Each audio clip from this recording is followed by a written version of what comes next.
This is a moment when a PLA Navy vessel, Grayling, a Type 0520D Loyang third-class destroyer, and a PLA Coast Guard vessel crashed into each other. This took place 11 miles from the Scarborough Shoal. Now, the Chinese Coast Guard ship 3104, which is chasing a Filipino ship, ended up becoming the victim in this self-inflicted or self-sabotaging attempt operation by the Chinese Navy. This is the moment when two Chinese vessels, one, the Gillen, a Type 052D destroyer of the People's Liberation Army Navy, and the other, a China Coast Guard ship identified as 3104, collided with each other. The crash happened barely 11 miles from the Scarborough Shoal, one of the most hotly contested flashpoints in the South China Sea. What makes this incident particularly striking is the irony. The Chinese Coast Guard vessel wasn't struck by a Filipino ship, nor by an American one. Instead, while attempting to pursue a much smaller Philippine vessel, it became the victim of a disastrous maneuver from its own navy. What should have been a demonstration of Chinese power turned into a self-inflicted humiliation, a symbol of the CCP's overreach in these contested waters. Of course, it's important to say, no one wants lives to be lost in such incidents. But there is a sense of karmic retribution here. For years, Chinese warships and Coast Guard vessels have harassed Filipino boats, fishermen, resupply missions, and even government patrols in the Scarborough Shoal and beyond.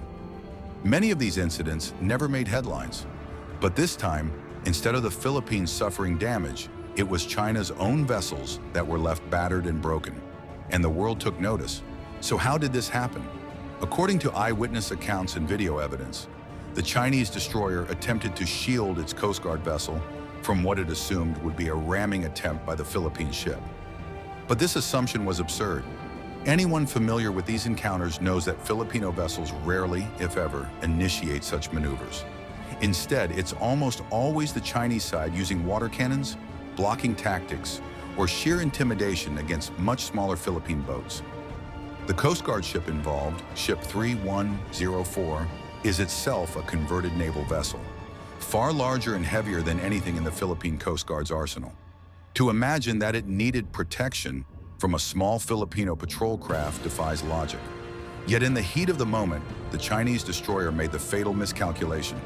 Physics and water dynamics left little room for correction.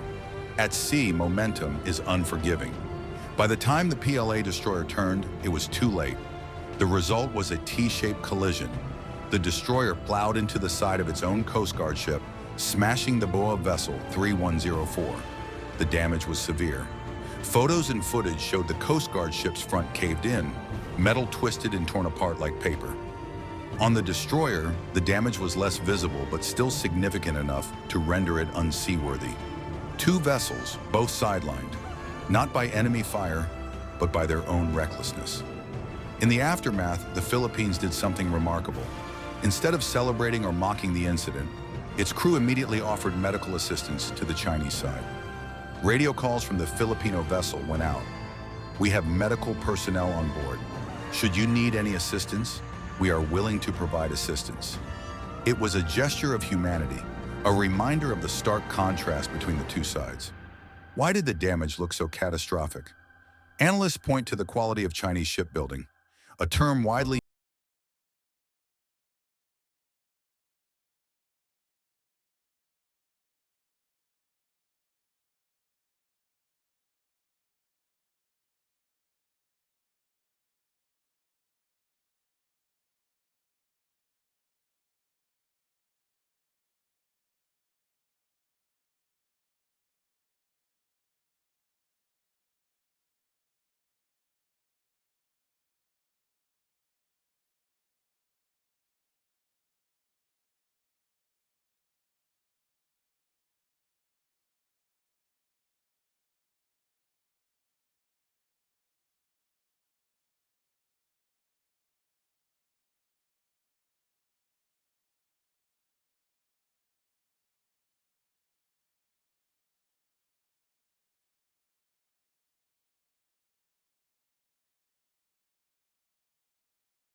Claimed by the Philippines but occupied by China since 2012, it sits barely 120 nautical miles from Luzon, well within the Philippines' exclusive economic zone.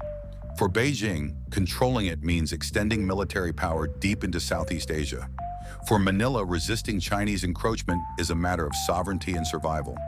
For years, Chinese vessels have harassed Philippine resupply missions to features like Second Thomas Shoal. They've deployed water cannons, performed dangerous blocking maneuvers, and even rammed wooden fishing boats. International law, including the 2016 Hague Tribunal ruling, is clear. China's claims have no legal basis, yet Beijing persists, using brute force to assert dominance. This collision, then, is more than an accident. It's a symbol of overconfidence, mismanagement, and the inherent flaws of China's gray zone tactics. By trying to bully its smaller neighbor, Beijing ended up embarrassing itself. But the story doesn't end at sea.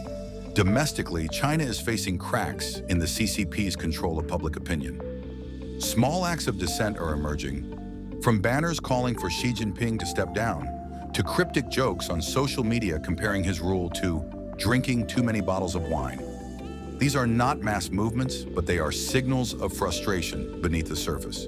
To counter this, the CCP doubles down on propaganda films, yearly war dramas, and relentless messaging that portrays external enemies. Japan, the US, Taiwan, and now perhaps the Philippines as villains. The goal is always the same: direct anger outward, keep people from questioning inward. But events like the Scarborough collision are harder to spin. No amount of editing can erase the images of a Chinese destroyer ramming its own Coast Guard. No amount of propaganda can fully hide the laughter echoing from outside China. The PLA Navy wanted to show strength in the South China Sea. Instead, it showed weakness. It wanted to intimidate the Philippines. Instead, it embarrassed itself before the world. The Scarborough incident is more than just a maritime accident. It's a metaphor for the CCP's approach to power: reckless, overconfident, and ultimately unsustainable.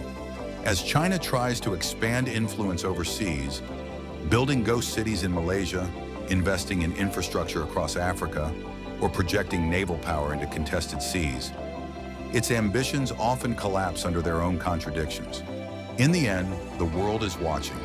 And while Beijing insists it is playing 4D chess, many now see the reality: a regime so desperate to project strength that it cannot admit when it stumbles. If you found this breakdown valuable, share your thoughts in the comments. Do you think this incident marks a turning point in the South China Sea tensions, or will China simply double down? Don't forget to subscribe for more in-depth analyses of Asia's geopolitics, and consider supporting our independent work. Every contribution helps us continue uncovering stories like this one.